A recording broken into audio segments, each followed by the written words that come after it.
So he changed the name Nibiru to his name, Marduk. His name is in the Bible. His name is in the Jewish Torah.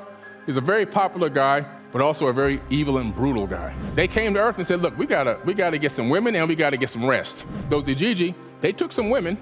I said majorly did that. They took some women and took them back with them. So that's where the sons of God made it with the daughters of men. Look at this planet, no matter where you go, you're gonna find similar structures, the similar construction techniques, the same type of tool markings. You're gonna find the same types of pyramids. All the similarities, because why? You had one master architect.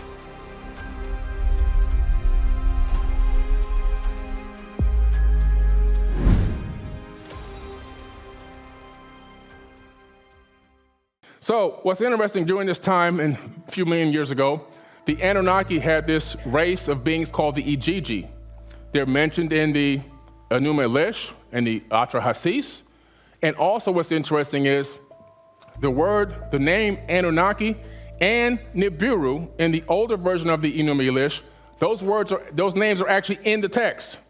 So for some people that were saying, nobody can ever find these names, in a newer version of the Enuma Elish, Marduk, also known as Amun-Ra, he wanted to be the one that destroyed Tiamat, so he changed the name Nibiru to his name, Marduk. His name is in the Bible. His name is in the Jewish Torah. He's a very popular guy, but also a very evil and brutal guy, okay? But these Ijiji were doing a lot of the work when they created this breakaway civilization. They came here, they found this planet was a great planet to start a civilization, to build and live on. They actually worked this planet themselves. They actually didn't even use human beings or our hominid cousins at the time. They weren't Homo sapien yet. But these Ijiji people, these were like the working level class Anunnaki, and they were doing the trenching and the digging and making the canals and all this stuff, mining and everything. They started getting tired of this. They were working on Earth and they were working on Mars.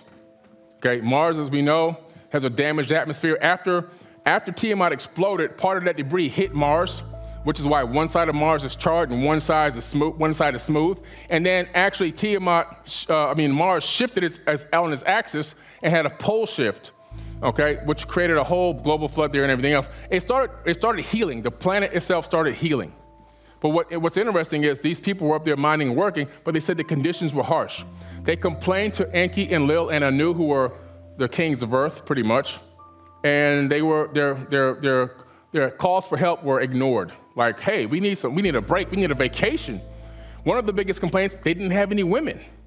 And that's a tough complaint, man. I feel for them. Okay, listen, man. I'm out here sweating and it's dry, I got no water and there's no women. So they came to Earth and said, look, we gotta get some women and we gotta get some rest. So they came to Earth and they actually encircled the camp of, this is in the Enuma Elish, they encircled the camp of Enki, Enlil, and Anu.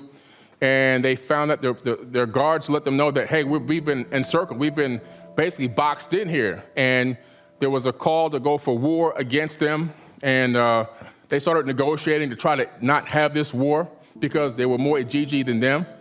And Enki makes a decision. He says, you know what? I have an idea. There's an existing being on this planet. We can add our essence to it. That's a genetic modification. And we can get them to do the work. Have them do the load, work the load, do the labor, do the heavy labor for us, do the toil. And so that decision was made and agreed upon, and it happened. And then those Ijiji, they took some women. I said majorly did that. They took some women and took them back with them. So that's where the sons of God made it with the daughters of men. And now we have the situation is that we've been fully engaged on this planet, okay? But at some point, there was a catastrophe. And this is where Thoth comes into play. Thoth is an Atlantean priest king. The Egyptians know him as Hermes.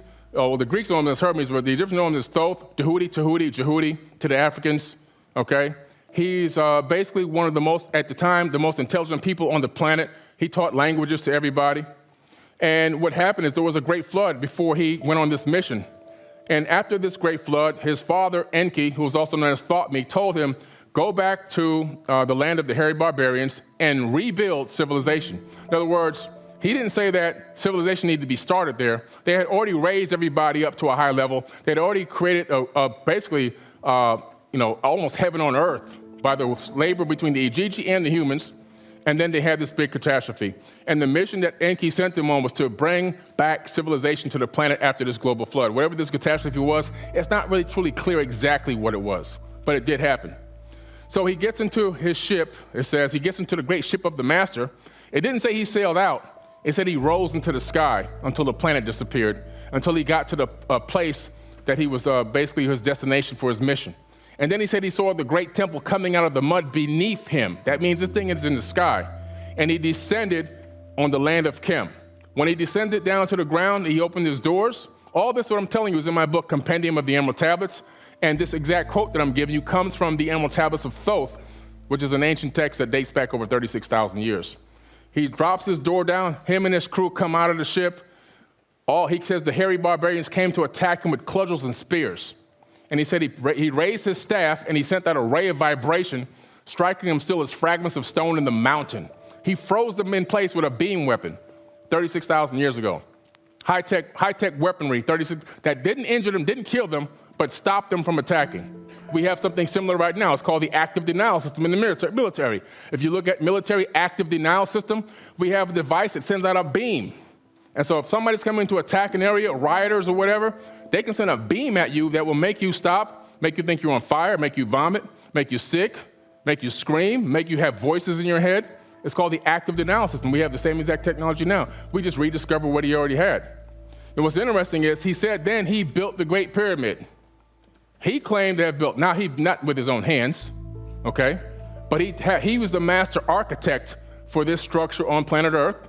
And then told once they rebuilt the land of Chem, which is Egypt before it was called Egypt, then he told his crew, he said to them, now go around the planet and duplicate what we did here.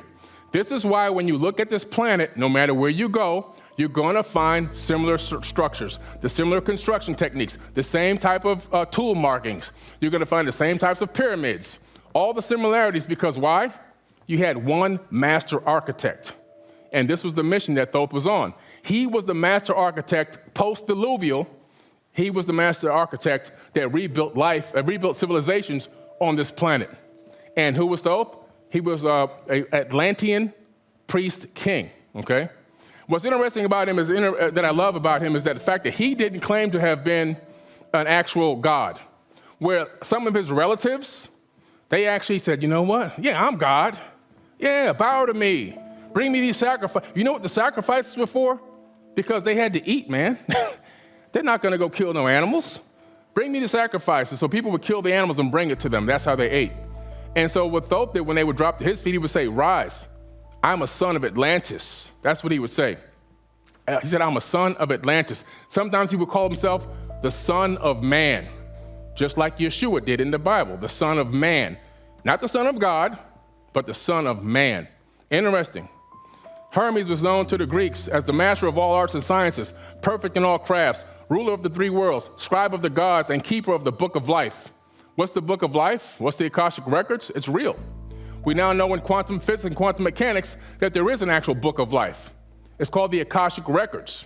So every thought that you think right now is actually leaving your brain. We know this for a fact because we can capture your thoughts and send them to a computer.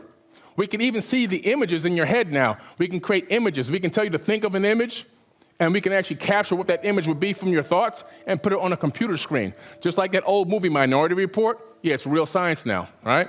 Look it up. Interesting. So the book of life is real because every thought you've thought since you were actually born exists in space-time. Just like the radio waves from the I Love Lucy show from 1950, 1960, going out into space. If you can tune into that, you can watch the movie, no matter how far away you are in space. Same exact thing with your thoughts. Sometimes you think you get an original thought, you're just downloading and entangling with somebody else's information. He was the first intelligencer, was regarded by the ancient Egyptians as the embodiment of the universal mind, and it's impossible to extricate historical records from the man and the mass legendary accounts which attempt to identify him with the cosmic principle of thought. But he was a real person, in my opinion. I believe that he really did walk and he really did do what he done. He's been known all around the planet, in Africa, Jehudi, Thoth, in the Mesoamerica, Quetzalcoatl, Lorpakal, Kukulkan, all these, Viracocha, all these different names. Primarily, a lot of these names are talking about the same person over different periods of time. So here I am standing in the king's chamber of the Great Pyramid. And so now we're going to talk about a little bit more about circumstantial evidence and how it adds up to a case, okay? So here you see me standing next to the stone box that's inside of the Great King's Chamber of the Great Pyramid. Now this stone box, in my opinion, is not a sarcophagus because I'm 6'4" and I can't fit in this box without bending my knees. So if I can't fit in this box, why make a box this tiny? Is it that the pharaoh was that small? I don't know. I'm not sure, but it doesn't make sense when all the other sarcophagus are massive and this one is smaller than me, okay? Interesting. And what's great about this is you can actually see a corner of this has been snapped off. And if you look across the room, if you actually get a chance to go with Egypt with me, which I'm going this October with 70 people, if you're in that trip, maybe the next one and next year, you'll see where this thing impacted the wall across the room. A huge energy spike happened right at the point of this box. Now, what's interesting about this box, it's the same exact dimensions as the Ark of the Covenant. Pretty interesting. My hypothesis, not any fact. If you look into the biblical tale of the Ark of the Covenant and you understand what kind of power it actually housed, and there have been attempts to reproduce the Ark, which were successful in modern science at the university. One scientist created it, and it put off so much power, they had to shut it down. So it actually, scientifically, it was sound. Underneath the Great Pyramid used to be aquifers of water, running water underneath the crystal granite, okay? Now, when you run water under magnetized crystal granite, you create something called physiostatic electricity, which then rises up into the pyramid structure. Some of that water was purposely flowed, in my opinion, into the Queen's Chamber to create a hydrogen extractor or electrolysis for hydrogen to separate hydrogen from the H2O, okay? That's for a communications device, what I'll talk about in a minute. The rest of it then would flow up into the Grand Gallery, which had these resonating chambers, which these resonating rods are now missing. You can see the slots going up into the King's Chamber. They're gone now.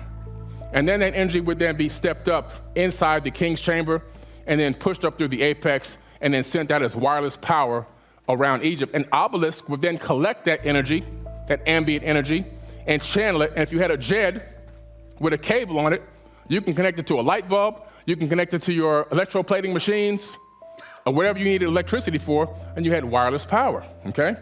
Now, what's also interesting is you can see here the speed of light in the vacuum, 299,792,458 meters per second, okay? Which is pretty interesting, seeing that the geographic coordinates, are 29.979248 north.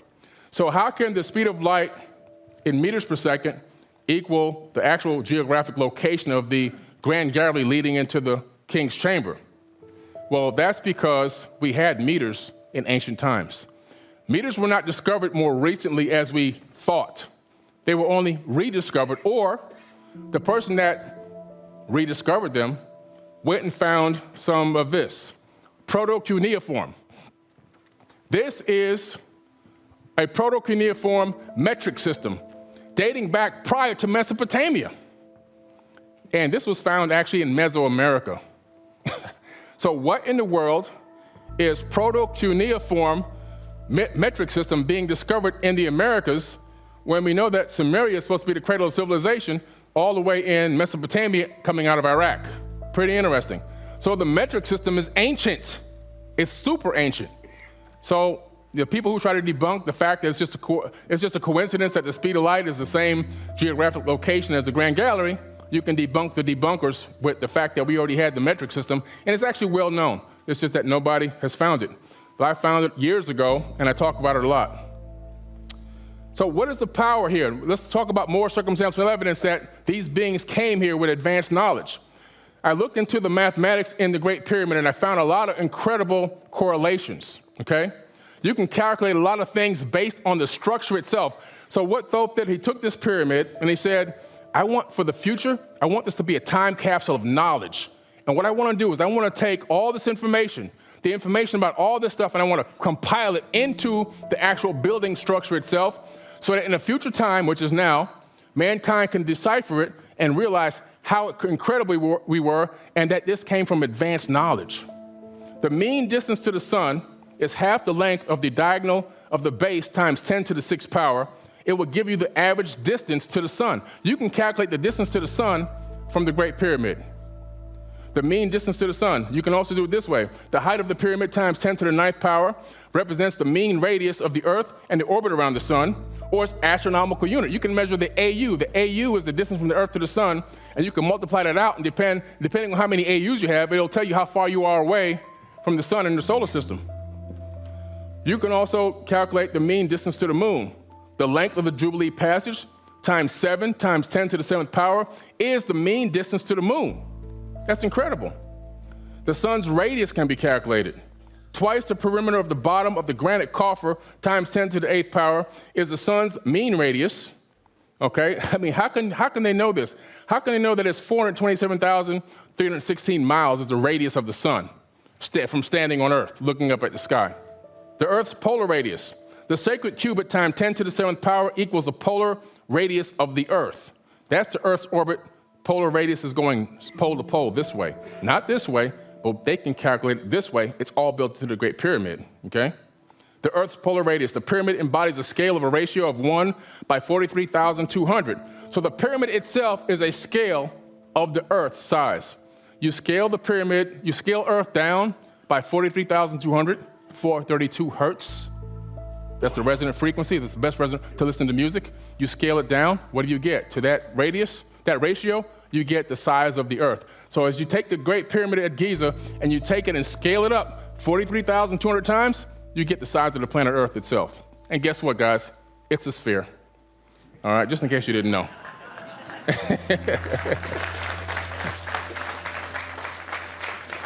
I know this is a lot of math, but what I'm trying to prove to you here, circumstantial evidence.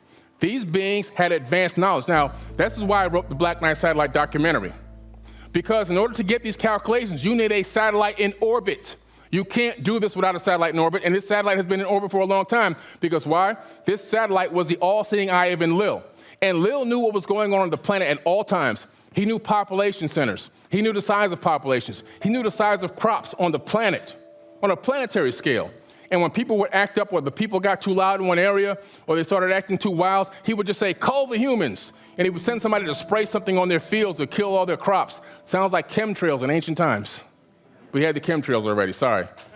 They came through and wiped them out. They would just kill people off to control the populations. But this all-seeing eye, how did he have this? This is the eye of Sauron in The Lord of the Rings.